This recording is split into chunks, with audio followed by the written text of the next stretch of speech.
Bonjour et merci de nous rejoindre aujourd'hui pour cette nouvelle vidéo de documentation. Alors aujourd'hui, on va voir ensemble la création d'un devis, d'une commande et d'un abonnement dans le portail OpenSell en V11. Alors, allons-y ensemble tout de suite. Je vais sur mon environnement OpenSell V11. Voilà, je vais me connecter. Alors, pour la vidéo d'aujourd'hui, on va utiliser une offre commerciale qui a un produit différent de ceux que nous avons pu voir ensemble par le passé. Alors, on va utiliser l'offre commerciale ici, licence Build and Run 2. Alors, je vais déjà commencer par vous présenter le produit qui compose, c'est un produit unique qui va composer notre offre commerciale. Donc, il s'agit ici de la licence pour les Key Accounts avec le code P04. Alors, allons directement cliquer dessus et voir de quoi il en est. Alors, ce produit, c'est un produit un peu spécial dans le sens où c'est un produit de type abonnement sur lequel on va avoir deux types de charges. Alors, à nouveau, la notion de charge, c'est tout simplement un prix, une sorte de version de prix qu'on va avoir sur notre produit. Alors ici, notre prix sur le produit va dépendre d'un attribut. Les attributs de ce produit sont simples, c'est-à-dire en fait de phase de projet.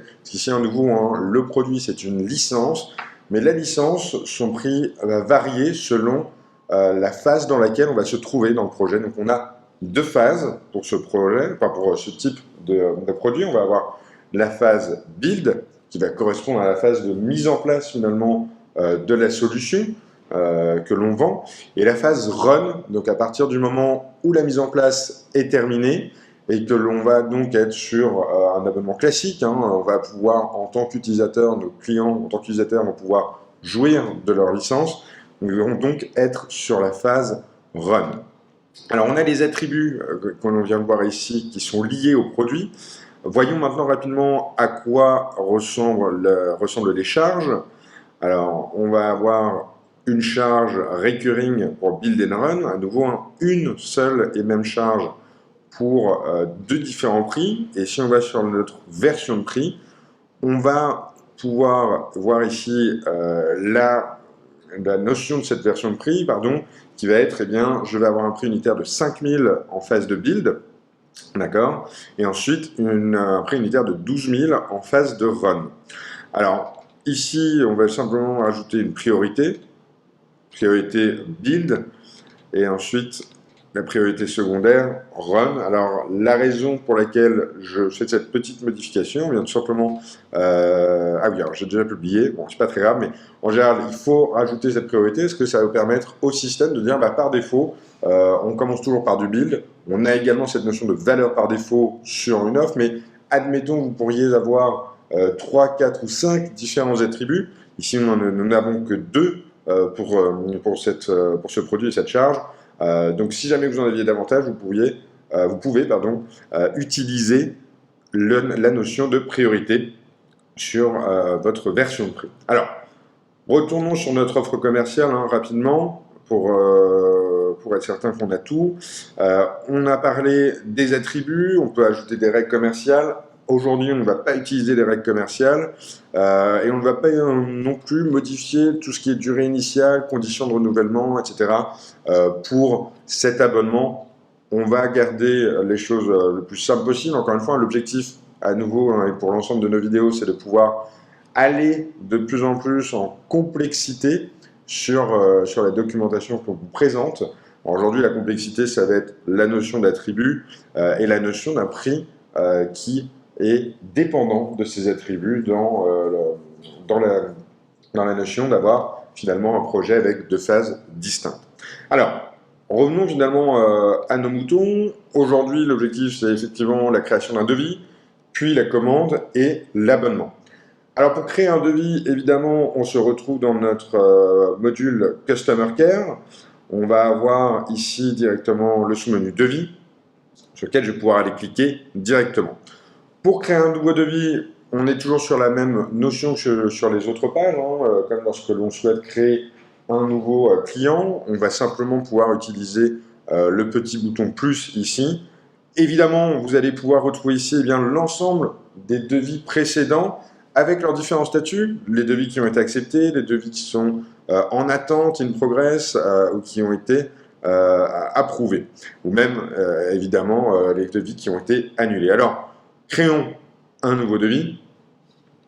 On va avoir le code de devis QU18 ici.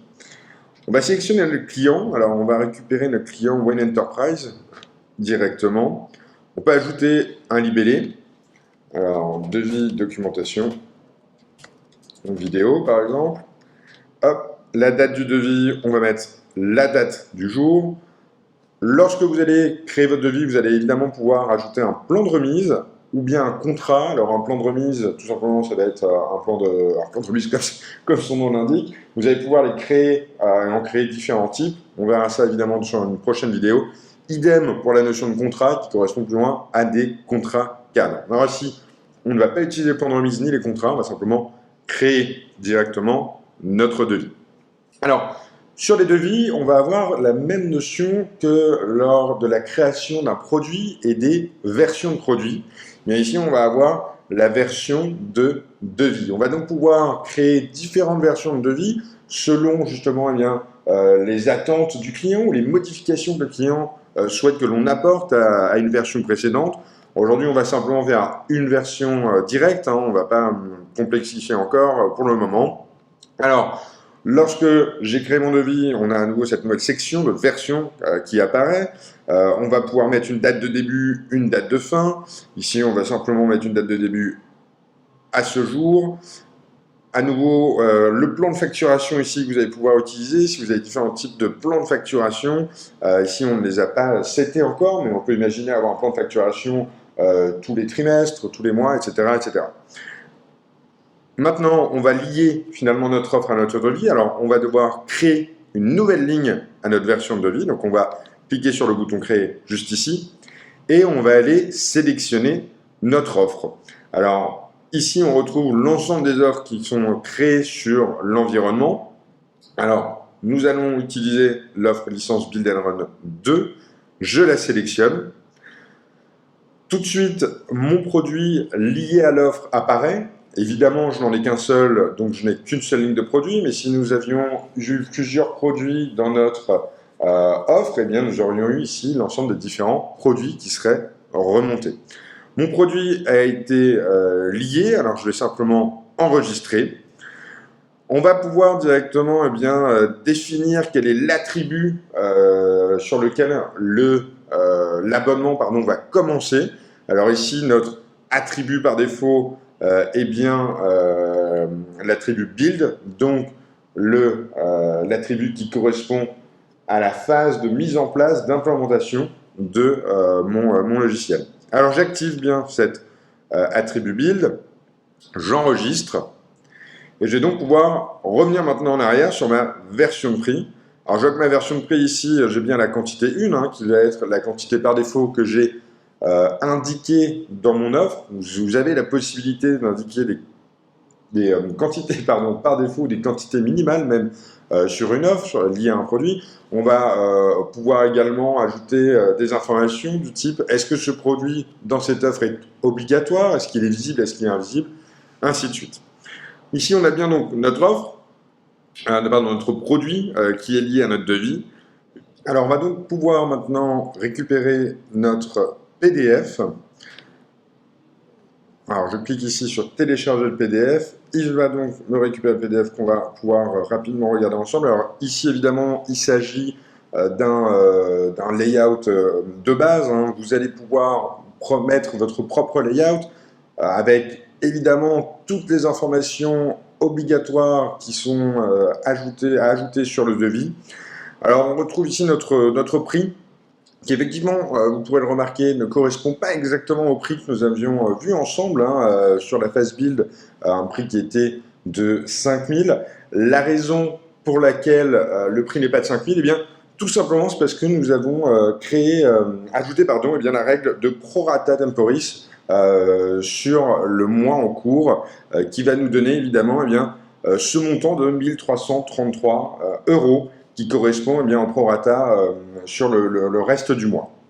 Et derrière, évidemment, on va avoir le reste des informations.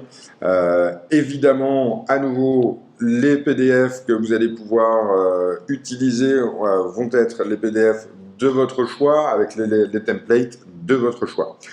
Alors ici, mon devis me convient parfaitement. Je vais donc pouvoir publier la version de mon devis.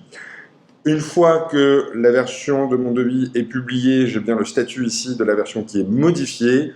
On va donc pouvoir maintenant indiquer au système que le devis a bien été envoyé directement à notre client, donc il a été approuvé. Une fois que le statut, une fois que le devis a été envoyé, on va donc derrière pouvoir le valider. Alors, comme vous avez pu le remarquer rapidement, on a le numéro du devis qui est donc apparu en automatique une fois qu'on a changé le statut du devis, de brouillon à approved.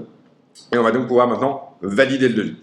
Une fois que mon devis ici a été validé, qu'est-ce que l'on va avoir comme action dans Pencel? On va avoir la création d'une commande. Une commande qui évidemment sera liée à mon devis dont le code est le numéro 18. Alors si je reviens en arrière ici, on a bien directement le devis numéro 18. Allons donc voir directement dans les commandes. Dans mes commandes, eh bien, la dernière commande que je vois correspond à la commande liée au devis 18 que nous venons de voir ensemble. On va pouvoir directement aller voir cette commande qui est au statut brouillon pour le moment. Alors sur la commande, on va pouvoir ajouter des informations comme la description, le plan de facturation, le type de livraison et la date de livraison. Alors à nouveau ici, ce sont des notions que l'on va vous présenter lors d'autres vidéos ou bien dans la documentation. Pour le moment, on va simplement valider notre commande directement. Notre commande validée va de fait générer un abonnement automatiquement qui sera au statut actif. Alors, allons sur notre abonnement, notre sous-menu abonnement. On retrouve ici l'ensemble des abonnements qui existent. Évidemment, celui qui correspond à notre devis QU18, ici va être le dernier, celui qui est Main Seller Code 1 23. Alors comment est-ce que je le sais? Tout simplement parce que le consommateur correspond bien au client que j'ai utilisé pour la création de mon devis. Et on va retrouver finalement différentes notions ici dans notre abonnement. On va pouvoir avoir un nom d'abonnement, la durée initiale et conditions de renouvellement que l'on verra ensemble par la suite, et l'ensemble des produits qui correspondent finalement à cet abonnement. Alors, comme on l'a vu ensemble en début de vidéo, ici, nous n'avons qu'un seul produit avec deux phases différentes. D'ailleurs, les phases différentes correspondent aux attributs. Les attributs ici, on voit bien que ma première phase est bien la phase build, comme nous l'avions indiqué au tout début de la vidéo, lors de la création du devis. Plusieurs options lorsque l'on se trouve sur la page d'abonnement. On va pouvoir suspendre cet abonnement ou le résilier. On peut le faire également, ici il s'agit de le faire sur l'ensemble de l'abonnement, mais on va pouvoir également le faire par ligne de produit liée à l'abonnement. À nouveau ici, on est dans une configuration avec un seul produit. Donc si jamais j'annule ou je suspends le produit, l'impact se reflètera directement sur l'abonnement. Si jamais j'avais plusieurs produits, l'impact n'aurait pas été le même sur l'abonnement. Ok ? Donc voilà pour le moment sur cette vidéo, donc à nouveau de création, devis, commande et abonnement. Si vous avez la moindre question, n'hésitez pas à nous contacter, avec plaisir. À nouveau, on reste disponible pour vous aider. Vous pourrez également vous référer à notre documentation. Je vous remercie et je vous souhaite une excellente journée. Au revoir.